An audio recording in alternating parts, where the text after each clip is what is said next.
Hello everyone, I'm Rupa S, volunteer of the Applied Forensic Research Sciences. In this video, I'll elucidate about the preservation methods of bone evidences and its significance. These are the topics that are to be covered. That is, what are bone evidences, what can be determined from bone evidences, how to preserve them, and its significance. So, what are bone evidences? These are a type of biological evidences that are found or encountered at a scene of crime. Bones are initially made up of compact bone, spongy bone, and bone marrow. They contain approximately 3 to 10 nanogram or milligram of DNA. So, bones are, the type of evidences that are used and studied by the forensic anthropologists in order to develop standards to determine the age, sex, and origin of the unknown remains. So, what can be determined from bone evidences? The skeletal remains can help us to analyze or identify the sex, age, and origin of the person, that is, the deceased. The pelvic bones are proved to be the best part of the skeletal remains for determining the sex or gender of the person. Any abnormal changes noticed in the shape, size, and the density of the bones can help us in indicating a disease or trauma that was suffered by the victim.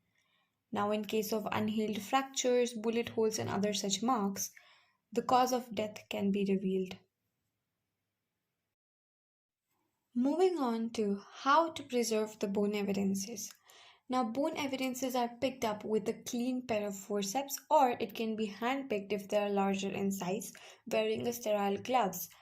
Now, each item is to be placed in a clean container without adding any fixators because they can, give rise to microbial growth or deteriorate the evidence.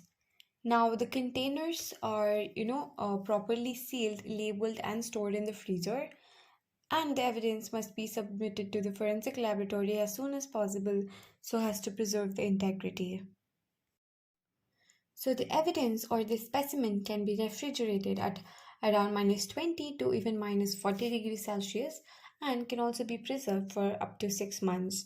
No preservatives like formalin must be added, and the evidence is to be kept dry and at room temperatures.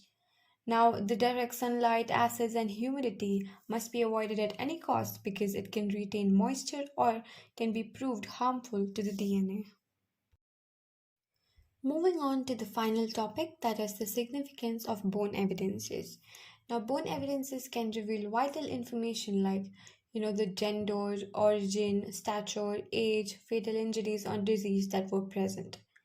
Radiocarbon dating, can be used to give an estimation of the birth and death of the deceased.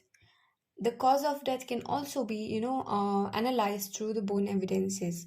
Postmortem marks or any other marks that are left on the bones can explain the events that took place during the person's death or burial.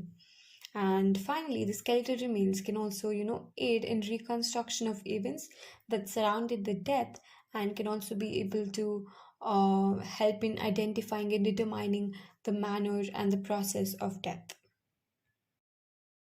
So, this was all about how to preserve bone evidences at a crime scene and the significance it holds in solving the crime and to understand the manner or cause of death.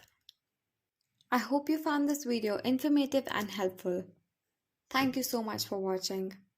Please do like, share, and subscribe. This is Rupa S.